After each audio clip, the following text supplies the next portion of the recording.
ke Wirus bikin bisnis juga kan ya?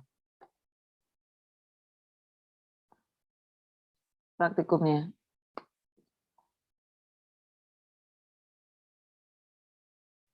Belum, Bu. Sampai saat ini belum disuruh bikin bisnis.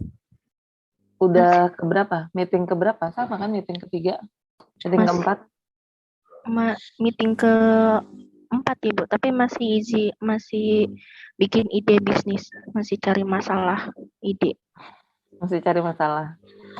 Oke. Tapi nggak harus tentang aquaculture ya, dia lebih umum ya. Iya, betul, Bu. Nanti di Tekno ini kita tuh ada uang praktikum. Nah, bisa dikasih ke mahasiswa untuk kepentingan praktikum. Nah, terus saya agak ini nih, belum mutusin kira-kira kalian butuh biaya yang bisa dipertanggungjawabkan untuk apa ya?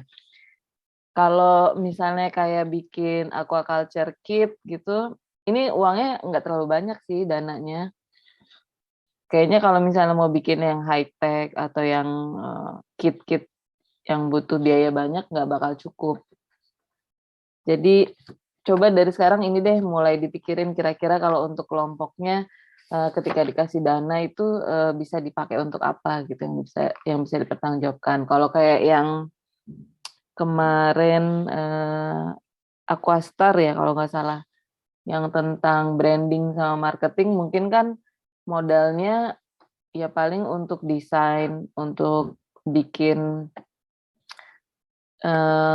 iklan-iklan gitu, atau portofolio di sosial media, mungkin itu masih cukup sih. Terus kalau yang lain kayak misalnya warung lele, kalau untuk rekonstruksi kolam lele kayaknya berat, uangnya nggak akan cukup gitu. Jadi mulai sekarang coba dipikirin kalau misalnya dapat dana itu kira-kira bagusnya apa gitu ya.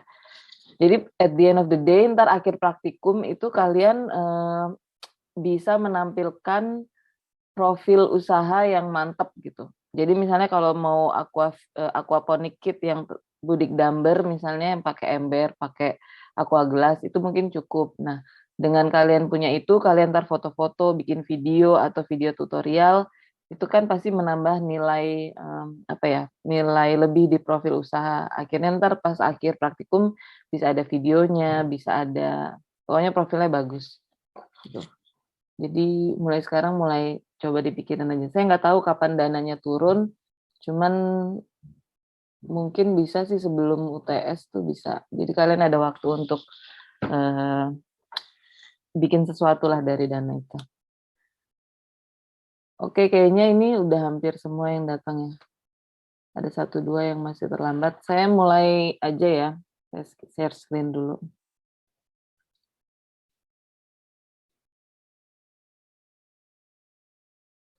Kelihatan ya? Terlihat, Bu.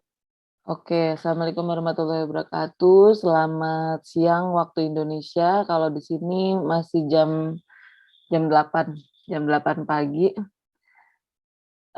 Selamat datang di praktikum Teknopreneurship Aquaculture minggu keempat. Kali ini topiknya adalah analisis 5W1H dan perilaku konsumen.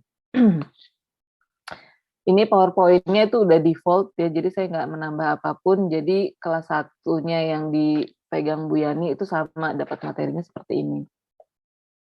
Saya hanya menyampaikan.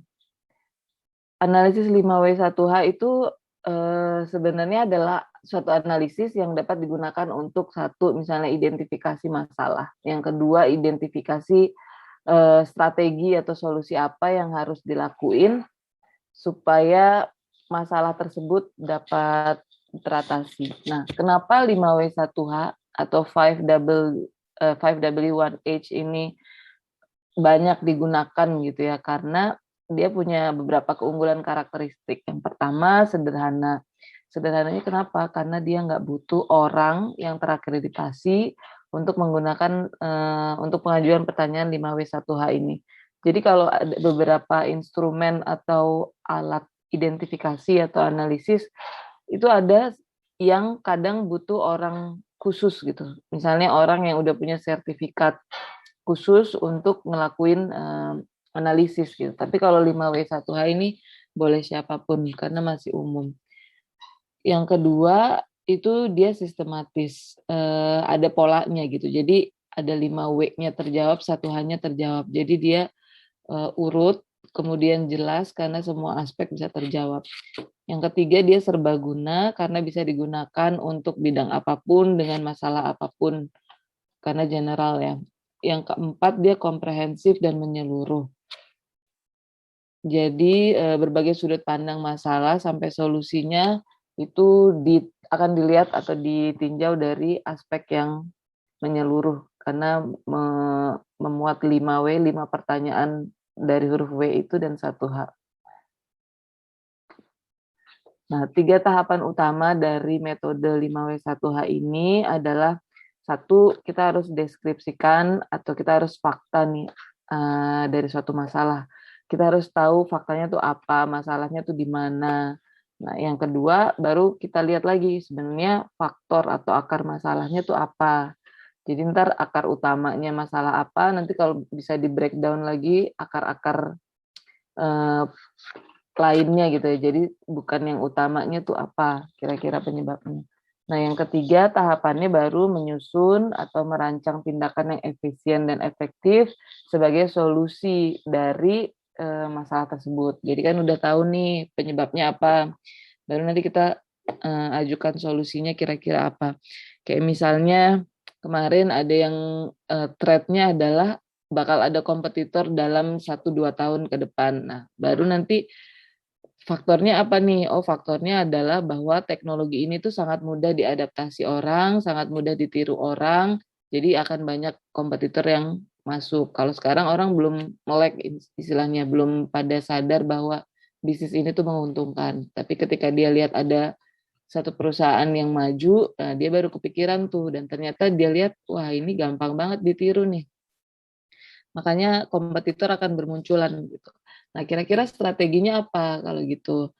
Strateginya berarti si akar masalahnya tadi yang teknologi sangat gampang ditiru itu harus dipecah, harus diselesaikan atau harus diatasi. Jadi misalnya bisa teknologinya dibuat lebih advance gitu. Jadi ketika orang lain menjadi kompetitor baru nyontek yang teknologi A, kita udah menemukan teknologi yang B, C, D yang lebih susah untuk ditiru.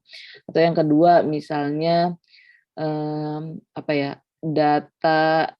data-data yang udah kita ambil itu kita bisa protect, jadi pakai password, let's say, jadi nggak dibuka untuk umum sehingga orang tuh akan susah nyonteknya. Terus apalagi ya kira-kira threads-nya, coba saya tanya deh, kira-kira threads yang dari usaha kalian kemudian solusinya yang bisa diambil apa? Saya tunjuk coba dari kelompok 3. Kelompok 3 yang build fish. Silakan ada yang inisiatif. Minta tolong ini username-nya diganti ini dong, nomor kelompok _ nama, biar gampang ngelihatnya.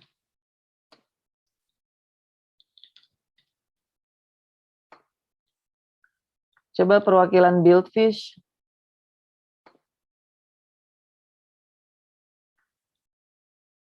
Thomas. Ya, Bu. Ya. Kira-kira dari threats atau dari masalah, dari weakness lah yang kalian punya di Buildfish, kemudian solusinya kira-kira apa?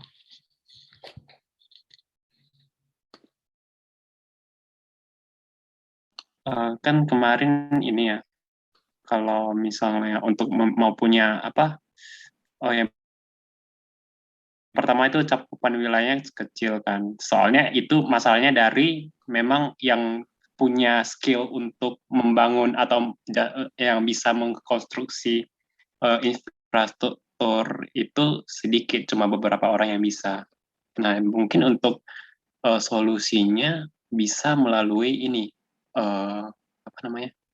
memberikan course atau pembelajaran untuk kepada tukang atau siapa gitu di luar daerah yang sudah kita punya, untuk menyebar lebih luas seperti itu, Bu. Oke, good.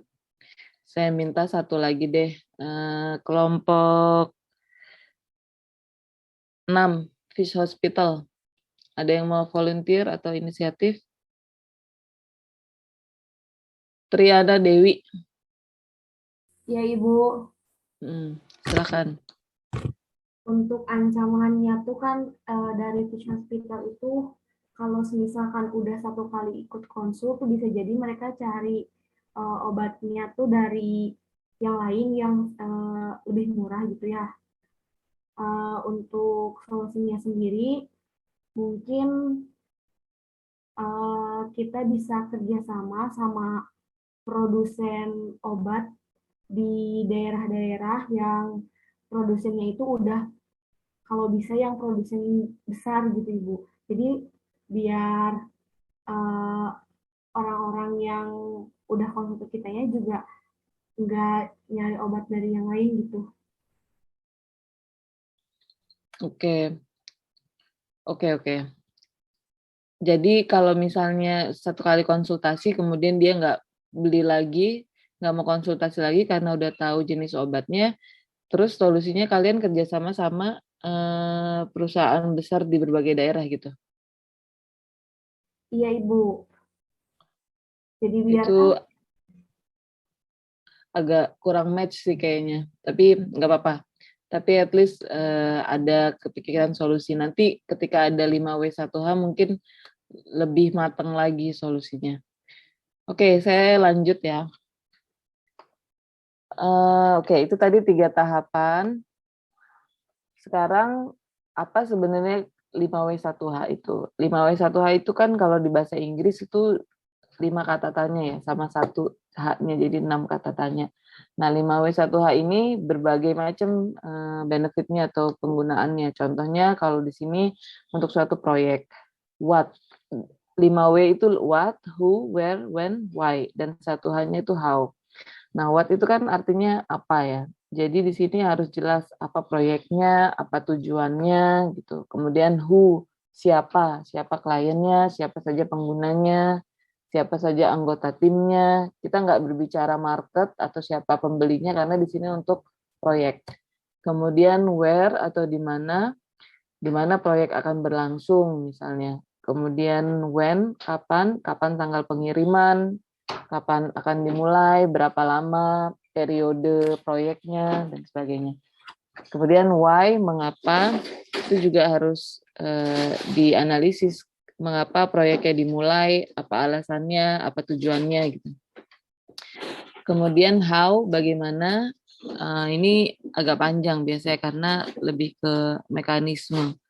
Jadi misalnya bagaimana keuangannya di sana, bagaimana nanti manajemen SDM, teknisnya apakah udah siap, kemudian bagaimana teknisnya gitu. Jadi lebih ke mekanisme. Contoh yang kedua, analisis ini untuk pemecahan suatu masalah misalnya. What itu atau apa itu kira-kira apa masalahnya, deskripsi masalahnya seperti apa. Kemudian who atau siapa kira-kira pihak yang bertanggung jawab nih. Misalnya kalau misalnya ada ini nih miskomunikasi praktikum kayak tadi misalnya KTU nggak ngebuka link ini berarti kita semua nggak bisa masuk. Nah kira-kira itu di breakdown siapa aja pihak-pihak yang terkait. Satu misalnya admin hostnya link praktikum ini, kemudian dosennya, kemudian komtinya atau PJ-nya. Itu pihak-pihak yang bertanggung jawab misalnya. Jadi di breakdown kira-kira nanti siapa yang megang kunci solusinya di sini. Kemudian yang ketiga, where atau di mana, lokasi masalahnya ada di mana misalnya. When, kapan, jadi pada titik waktu apa atau seberapa sering masalahnya ini muncul. Kemudian why, mengapa, penyebab masalahnya kira-kira apa, dan how, misalnya efek dari masalahnya separah apa atau sebesar apa gitu efeknya. Nah, ini kalau di bisnis 5W1H ini bisa juga untuk strategi pemasaran. Contohnya, kalau dari pertanyaan what, itu produknya tuh apa, kemudian service atau layanan yang akan dipasarkan itu apa. Who itu siapa targetnya, apakah yang menengah ke atas, apakah menengah ke bawah, ataukah misalnya mahasiswa, atau kayak kemarin yang nggak masuk itu pengguna usia lanjut yang nggak bisa teknologi misalnya gitu. Itu berarti bukan masuk target pasar. Jadi bisa di apa ya istilahnya? Bisa di-exclude dari target pasar. Jadi di sini kalian kan punya bisnis nih. Nah, untuk menentukan strategi pasarnya udah ditentukan dari awal range usia atau lapisan masyarakat mana yang akan jadi market kalian supaya pengembangan produknya itu lebih efektif. Jadi kalau orang-orang yang di luar target nggak bisa menggunakan atau kesulitan itu bisa di apa ya istilahnya bisa di skip gitu. Jadi nggak apa-apa karena mereka nggak masuk target Anda. Nanti pengembangan usahanya ketika misalnya ingin diperluas marketnya, baru nanti ada inovasi produk lagi, inovasi service lagi, supaya semua lapisan masyarakat yang nggak masuk target bisa masuk. Gitu. Kemudian where, di mana akan memasarkan produk. Nah, di mana ini kalau zaman sekarang bukan hanya tentang lokasi geografis, tapi juga lokasi digital ya. Jadi pasar sekarang semua digital, di mana memasarkan produk ini bisa berarti misalnya apakah kita pasang iklan pakai sosmed Instagram melalui influencer atau misalnya pakai iklan di TV, radio. Terus kalau misalnya di sosmed di akun mana misalnya akan dipasarkan produk pakai apa? Pakai misalnya kalau di Facebook pakai Facebook Ads atau pakai jasa influencer di timeline-nya mereka atau di story-nya mereka gitu. Jadi where di sini bukan ke geografis lagi kalau sekarang, menyeluruh ke dunia digital juga. Kemudian when atau kapan, ini bisa misalnya seberapa sering kita pasarin produk, apakah ada jadwal khusus, misalnya setiap Sabtu Minggu gitu, ketika traffic orang di Instagram misalnya tinggi, atau misalnya setiap hari kerja kalau misalnya produknya itu contohnya jualan catering, warung lele misalnya. Orang kan lebih butuh beli makanan itu ketika dia hari kerja karena mereka nggak sempat masak gitu. Jadi iklaninnya nih pas hari Senin sampai Jumat aja karena Sabtu Minggu biasanya mereka di rumah masak jadi nggak butuh beli di luar. Gitu. Jadi strateginya itu jelas kapan optimalnya produk ini bisa laku, bisa dibeli orang, trafficnya tinggi, itu disusunnya melalui analisis ini. Kemudian untuk pertanyaan why atau kenapa, contohnya kenapa produk atau layanan ini tuh penting untuk dipasarkan misalnya. Apakah kayak kemarin karena apps-nya ini masih baru, jadi belum banyak masyarakat yang tahu gitu. Oleh karena itu harus ada sosialisasi, bukan hanya sosialisasi untuk ngejual ya, tapi juga introduksi atau branding, pengenalan gitu bahwa ada service atau usaha seperti ini dan orang tuh bisa pakai gitu. Mungkin tahapannya sih sebelum masuk ke pemasaran untuk jualan, itu pertama itu harus branding dulu. Jadi kayak targetnya itu bukan untuk dapat order, tapi untuk branding ya. Jadi untuk pengenalan produk kita apa, brand kita apa, bahwa kita tuh eksis di sini. Kayak misalnya yang kemarin Gonameter misalnya belum ada, itu dengan adanya branding kita jadi membuat orang lain aware, oke, ada alat canggih seperti ini yang bisa ngebantu hidup kalian, terutama yang punya induk ikan. Nah, makanya silakan lihat-lihat dulu profil kami gitu. Jadi untuk strategi pemasaran ini kalau pada tahapan awal branding, jangan kecewa kalau misalnya belum ada order yang masuk gitu. Karena tahapan awal tuh memang hanya pengenalan, baru setelah orang kenal kita baru jor-joran lagi bikin pemasaran untuk tujuannya supaya dapat order atau pembelian. Oke, kemudian how itu misalnya bagaimana caranya, apakah tadi ya pakai situs web, ini bisa where juga sih. Tapi kalau how itu mungkin lebih ke bagaimana bentuk pemasarannya, apakah misalnya pakai video, atau pakai foto, atau pakai soft soft advertisement ya. Jadi misalnya ketika kalian lihat nih ada video-video yang tentang alam misalnya, tentang alam bahwa ada kebakaran hutan misalnya. Jadi kesannya itu videonya bukan untuk iklan, tapi di terakhirnya itu ternyata ada campaign atau ada sponsor yang mendanai iklan itu. Nah itu bisa jadi soft selling ya, jadi soft advertisement. Nggak jor-joran langsung beli produk kami gitu, tapi ada misi sosial dulu atau misi umum, baru terakhirnya ada soft sellingnya, bukan hard selling. Nah, ini contoh ya, ini hanya contoh aplikasi pertanyaan-pertanyaan dari 5W1H ini. Contohnya kalau who does it, siapa yang melakukan, who is doing it, siapa yang sedang melakukan ini, who should be doing it, siapa yang seharusnya melakukan ini, who else can do it, jadi siapa lagi nih yang bisa melakukan ini, who else should do it, siapa lagi kira-kira yang harusnya melakukan ini. Kemudian who is doing three must, ini nanti akan dibahas selanjutnya nih. Kemudian untuk what, itu juga what to do, apa yang harus dilakukan, what is being done, apa yang sedang dilakukan, what should be done, apa yang seharusnya dilakukan, what else can be done, apalagi nih kira-kira yang harusnya atau bisa dilakukan, what else should be done, apalagi yang seharusnya dilakukan. Jadi tipe-tipe pertanyaan ini nanti yang harus ditanya ke diri kalian.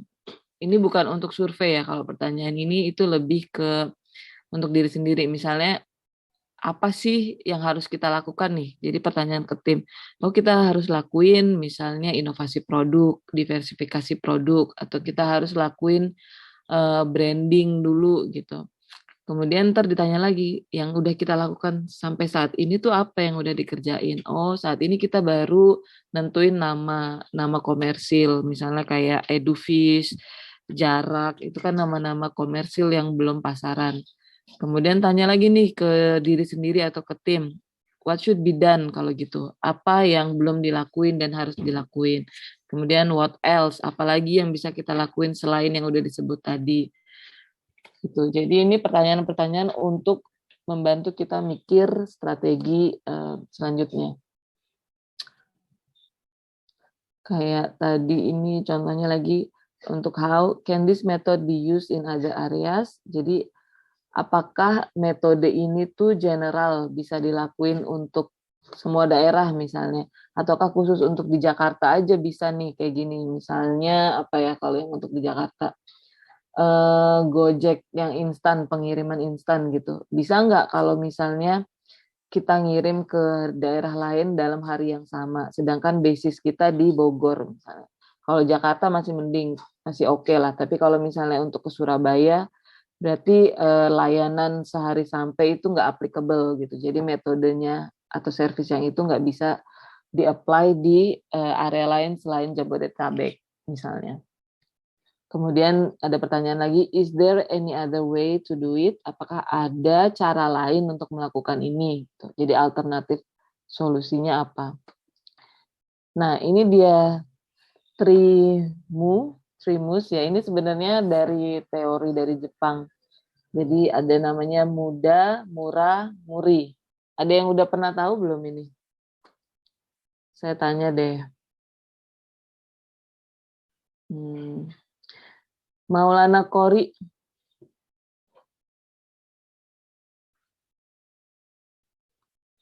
Maulana Qori ada? Ya Bu, ada Bu. Kenapa?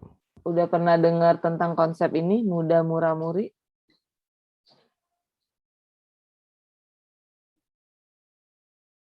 Nggak usah Google dulu, simple aja udah pernah dengar atau belum? Lagi baca Bu. Belum Bu? Gimana? Belum. Belum, oke. Kalau di kuliahnya Tekno, diajarinnya udah sampai mana nih? Udah sampai, sama nggak teorinya? Karena saya nggak masuk ke kuliahnya. Atau berbeda dari materi yang diberikan ke praktikum? Gimana, Kori?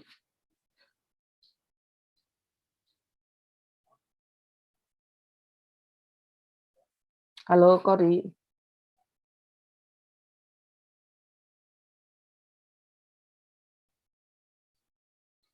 Ini Muhammad Kori kemana ya?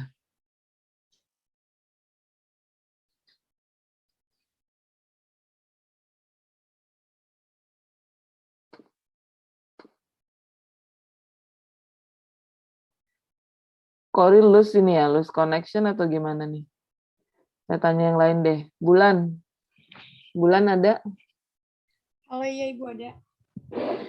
Kalau kuliahnya tekno sama materi yang di praktikum beda atau sama?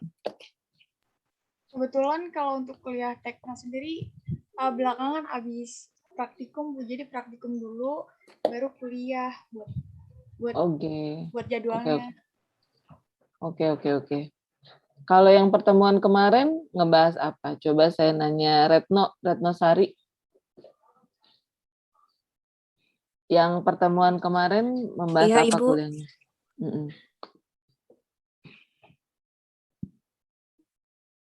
Pertemuan kemarin tekno kuliahnya membahas apa, Retno?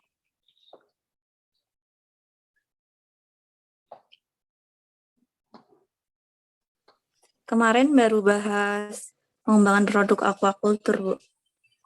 Oke, dosennya siapa? Bu Yani?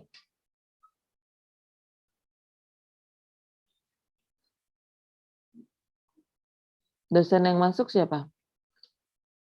Coba saya Iya, nanya. Ibu, Bu Yani. Bu Yani, oke.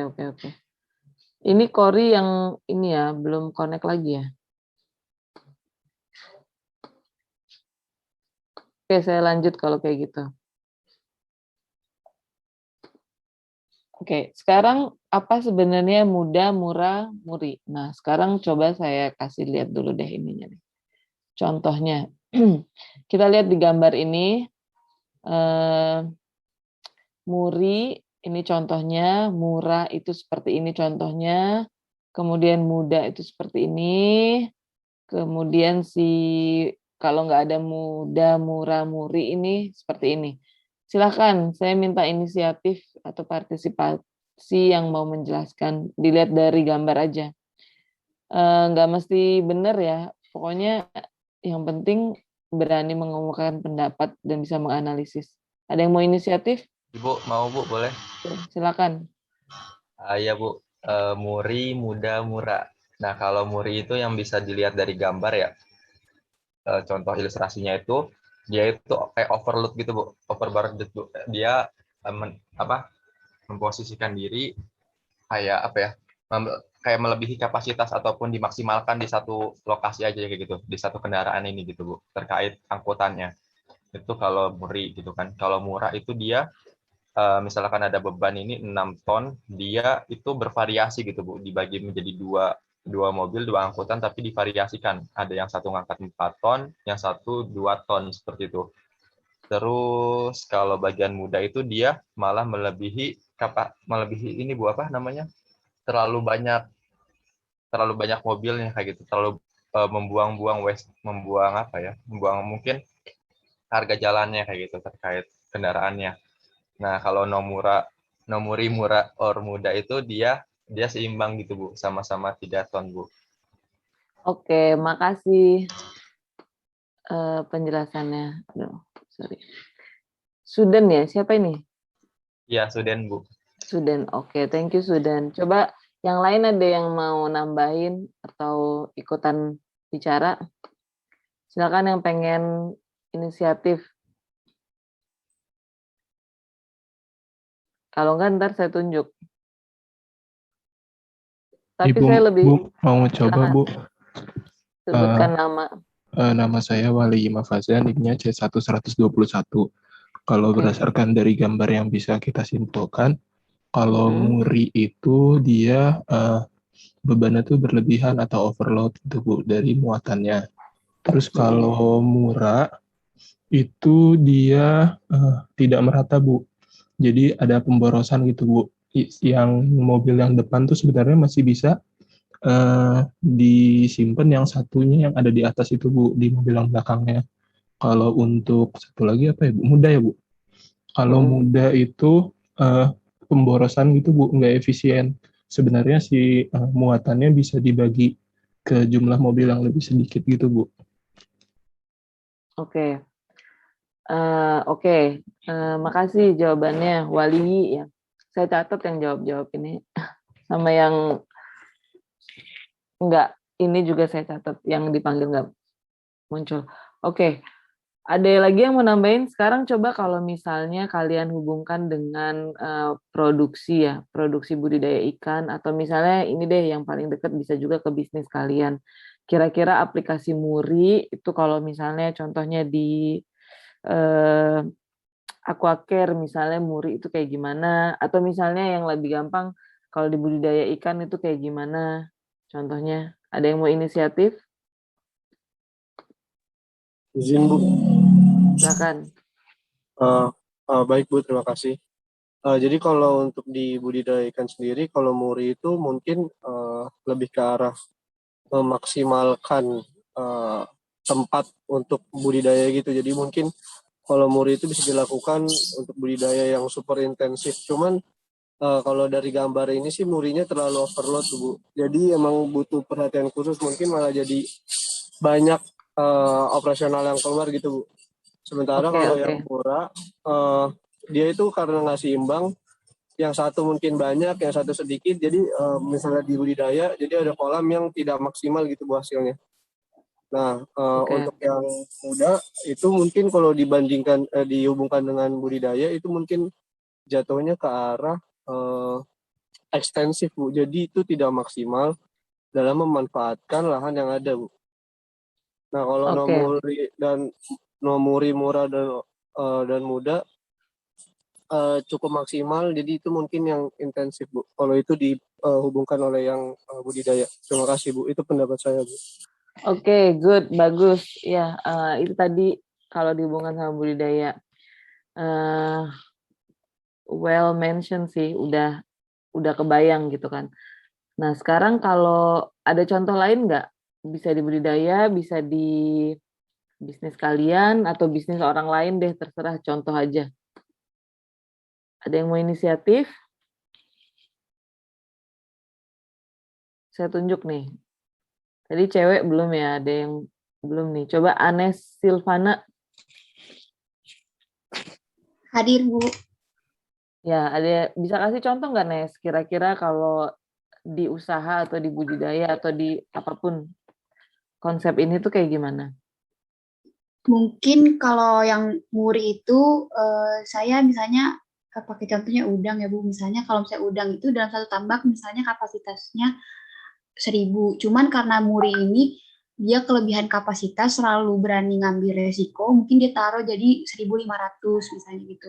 Nah, itu tuh bakal berpengaruh sama ikannya juga, entah mungkin pertumbuhannya lambat karena terlalu padat atau mudah terkena penyakit karena itu tadi terlalu padat. Terus kalau misalnya yang muda itu mungkin saya kaitin sama misalnya biaya transportasi buat udangnya itu. Misalnya yang biasanya cuman satu kali jalan itu dipakai buat 2 kali jalan karena pembagian buat transportasinya itu tidak maksimal. Nah, kalau yang murah itu sama sih Bu, kayak tadi misalnya yang tambang tuh kalau misalnya yang satu terlalu padat sedangkan yang satunya lagi renggang, itu juga kurang maksimal dalam pemanfaatan lahan. Terus kalau yang Nomuri murah or muda itu menurut saya itu tipe yang standar, jadi tidak terlalu mengambil resiko tapi tetap memanfaatkan apa yang kita punya gitu. Oke, makasih Anes. Saya suka sama semua jawabannya sih, termasuk yang tadi ditunjuk sebelum-sebelumnya juga. Makasih. Ya, konsepnya udah benar. Jadi Muri, muda, murah ini adalah hal yang harus sebaiknya tidak dilakukan. Jadi kalau tadi di budidaya pakai kepadatan itu udah bagus disebutinnya. Kalau misalnya overburden ini kan over ya, berarti lebih dari kapasitas yang dimiliki gitu. Jadi kalau kepadatan misalnya ini jadi supra intensif, penebaran 1.000 ekor per meter persegi misalnya, itu bisa menghasilkan, akan ada panen, tapi SR-nya atau survival-nya mungkin lebih rendah karena tadi misalnya ada kanibalisme karena terlalu padat misalnya di lele, atau yaitu karena water quality-nya jadi ngedrop karena terlalu banyak limbah di dalamnya, jadi SR-nya rendah, pertumbuhannya juga rendah. Jadi secara kuantitas jumlah ekornya banyak, tapi mungkin secara gramasinya atau secara beratnya itu akan sama ketika kita punya kepadatan yang lebih rendah tapi ikannya lebih sehat gitu. Terus kalau misalnya muda, waste, itu berarti tidak efisien karena apa? Terlalu banyak sumber daya yang digunakan untuk hasil yang jauh di bawah kapasitas optimal gitu. Kayak tadi ini harusnya bisa pakai 2 mobil aja. Kenapa ini jadi 3 mobil? Padahal nggak efisien ya. Jadi ongkos transportasinya, usahanya, orangnya yang harus dipakai itu jadi banyak gitu. Nah, kalau murah ini kelihatan seperti nggak ada planning yang pas gitu. Jadi misalnya kalau di kepadatan oke lah, misalnya di kolam yang satu, ini ketika benihnya datang banyak, dia tebar banyak. Tapi kalau misalnya 2 bulan kemudian benih yang datang dikit, ditebarnya sedikit. Nah itu jadi ada fluktuasi ya. Jadi nggak rata, nggak seragam gitu. Bagusnya sih kalau nggak ada semuanya. Terus kalau contoh lain misalnya ya di pabrik atau di budidaya deh, misalnya ketika kita overburden, ini misalnya contohlah pabrik tekstil misalnya, ketika menjelang hari raya nih, banyak banget yang pengen beli baju baru. Akhirnya si pabrik tekstil ini oke, kita jor-joran deh, kita bikin yang biasanya kerja hanya 12 jam sehari, mesin dipaksa sampai 20 jam sehari gitu untuk produksi kain atau produksi baju. Hasilnya ada, cuman karena si mesinnya itu jadi terlalu overuse atau terlalu banyak dipakai, umurnya atau shelf life-nya itu akan lebih rendah karena dia udah misalnya mesinnya aus atau mesinnya terlalu diforsir jadi ada yang rusak gitu. Jadi terlalu risky. Akibatnya apa? Akibatnya satu, misalnya umur mesinnya yang harusnya bisa sampai 5 tahun baru dia maintenance, ini 2 tahun ntar harus udah maintenance gitu karena terlalu diforsir. Sama orang-orangnya juga ketika yang pegawainya itu biasanya pegawainya 8 jam dipaksa kerja jadi 12 jam, dia jadi gampang sakit misalnya. Jadi tingkat izin sakit itu lebih banyak sehingga hari esoknya atau minggu depannya justru sedikit orang yang masuk kerja karena pada sakit semua gitu. Jadi itu terlalu dipaksakan, overburden, terlalu dibebankan gitu. Nah kalau misalnya di pabrik tekstil misalnya murah, di sini kan ada yang nggak seimbang ya. Kalau pabrik tekstil itu kan ada step-stepnya. Jadi misalnya ada yang bagian khusus untuk produksi kainnya, kemudian ada bagian yang khusus misalnya ngasih cat atau bagian yang khusus motong kainnya. Nah, ketika di tiap-tiap part dari bagian dari pabriknya itu nggak sama, misalkan di sini produksi kainnya ini ada 4, sedangkan yang ngecat kainnya ini cuman bisanya dua kain lah dalam satu waktu, sehingga ada penumpukan stok gitu. Jadi di sini akan produksi terus, hasilnya banyak, sedangkan di sini sedikit yang masuk. Jadi akan ada penumpukan stok dan itu nggak efektif juga buat apa gitu stoknya ditumpuk. Dan kalau belum dicat itu nggak akan bisa dipotong misalnya. Jadi akan terhambat gitu. Jadi step selanjutnya itu akan lambat, sedangkan step yang di awal ini sangat cepat banget sehingga penumpukan stok di sini nggak bagus. Nah, kalau untuk muda sendiri, contohnya di pabrik tekstil tadi, kita bisa nih misalnya produksi 5 gulungan, 5 roll misalnya satu hari. Tapi si yang punya ini, oke kita beli ini deh, untuk menghasilkan 15 gulungan, kita punya 5 mesin misalnya gitu. Jadi satu mesin tuh hanya digunakan untuk bikin 3 gulungan gitu. Nah itu nggak efisien karena harusnya bisa cuma dengan 3 mesin, mereka harus investasi beli 5 mesin gitu. Jadi nggak optimal tiap mesinnya itu. Padahal mereka bisa produksi 5 gitu, tapi hanya diproduksi 3 per mesin. Nah itu kan efeknya nanti investasi atau investmentnya tinggi, listriknya tinggi, pegawai yang mengoperasikan mesinnya tinggi, jadi terlalu banyak operasional cost di situ. Akibatnya apa? Akibatnya harga produk nggak bisa ditekan karena biaya kita udah terlalu tinggi.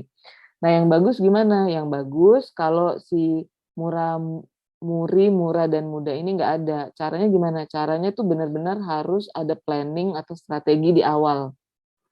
Misalnya tadi konsep 5W1H itu diterapkan, terus dapat solusinya apa, baru kita planning. Oke, kita lihat kapasitas. Misalnya kapasitas mesin itu tadi bisa 5 gulungan. Oke, kita jadi cuma butuh dua mesin untuk menghasilkan 10 gulungan per hari gitu misalnya. Jadi lebih terstruktur. Kayak kalau misalnya di kepadatan, oke, satu kolom itu optimalnya kepadatannya itu 500.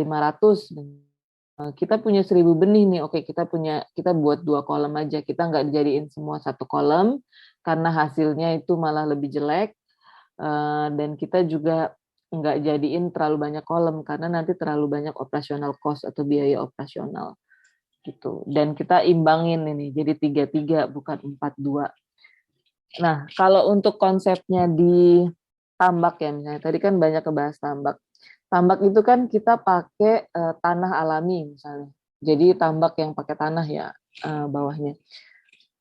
Ketika misalnya sepanjang tahun kita produksi udang, nah pada awal pembuatan tambak itu masih oke. Pakan alaminya masih tumbuh, di situ tanahnya masih bagus, artinya tanahnya tuh nggak bocor, airnya nggak bocor keluar. Kemudian nggak ada toksik ya, nggak ada barang benda-benda atau polutan pencemar, itu masih oke. Tapi ketika kita forsir tanah itu 1 tahun misalnya 4-5 siklus tanpa ada manajemen tanah, nggak dipupuk tanahnya, nggak dikeringkan, nggak dikasih pokoknya bahan-bahan yang bisa menggemburkan tanah lagi, kita lihat itu sampai let's say 3 tahun drop. Kenapa nih panennya kok turun gitu? Setelah 3 tahun yang tadinya oke-oke aja kok jadi turun, padahal semua perlakuan sama, pakan sama, jumlah kepadatan sama, air sama, waktu pelaksanaan sama. Terus masalahnya di mana? Ternyata masalahnya ada di daya dukung lahan. Daya dukung lahan. Jadi si tanahnya itu udah overuse, udah nggak se-oke dulu, polutannya banyak karena nggak pernah dibersihin, let's say. Terus flora fauna alaminya atau bakteri di tanahnya itu udah menurun, udah berubah komposisinya ya, jadi yang tidak menguntungkan buat ikan, sehingga tanah itu yang harusnya bisa dipakai 10-12 tahun, dia 3 tahun udah drop, udah nggak bisa dipakai lagi. Karena apa? Itu karena kurang manajemen lahan gitu.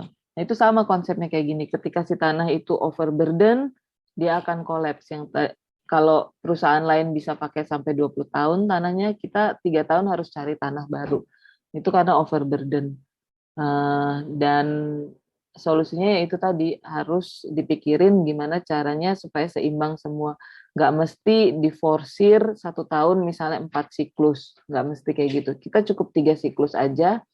Konsekuensinya profit yang kita dapat nggak sebanyak ketika kita punya 4 siklus, tapi tanah yang kita pakai itu bisa dipakai lebih panjang. Jadi profit kita tuh bisa lebih panjang waktunya sampai bertahun-tahun dibandingkan dapat misalnya 100 juta dalam setahun, tapi cuma bisa sampai 3 tahun, dibandingkan dengan misalnya cuma dapat 70 juta setahun, tapi kita bisa dapat sampai 10 tahun beroperasi. Nah, itu harus jadi bahan pertimbangan.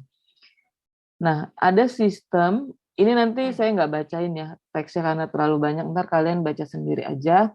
Nah, ada sistem produksi lean itu adalah untuk meratakan beban kerja sehingga nggak ada tadi murah, muda, muri gitu. Ada juga sistem namanya Kanban atau just in time. Kalian nanti bisa baca sendiri. Tapi pada intinya adalah gimana caranya supaya tidak terjadi murah, muda, sama muri. Nah, oke, itu tadi strategi analisis dan pembuatan solusi atau strategi contohnya strategi pemasaran ya. Nah, selanjutnya ini kita masuk ke perilaku konsumen. Perilaku konsumen itu apa? Perilaku konsumen adalah studi atau ya pembelajaran tentang bagaimana konsumen bisa membuat keputusan beli apa enggak sih barang ini, terus apakah butuh atau enggak sih, apakah harus beli atau enggak harus beli, apakah belinya dari perusahaan yang ini atau brand yang ini atau brand yang lain, atau misalnya belinya pakai marketplace yang Shopee atau Tokopedia misalnya gitu. Jadi ada banyak nih sebenarnya perilaku konsumen gitu ya, dan ternyata semua itu bisa ditebak gitu. Jadi kenapa orang lebih suka Shopee misalnya dibanding Tokopedia, itu semua ada ilmunya. Bisa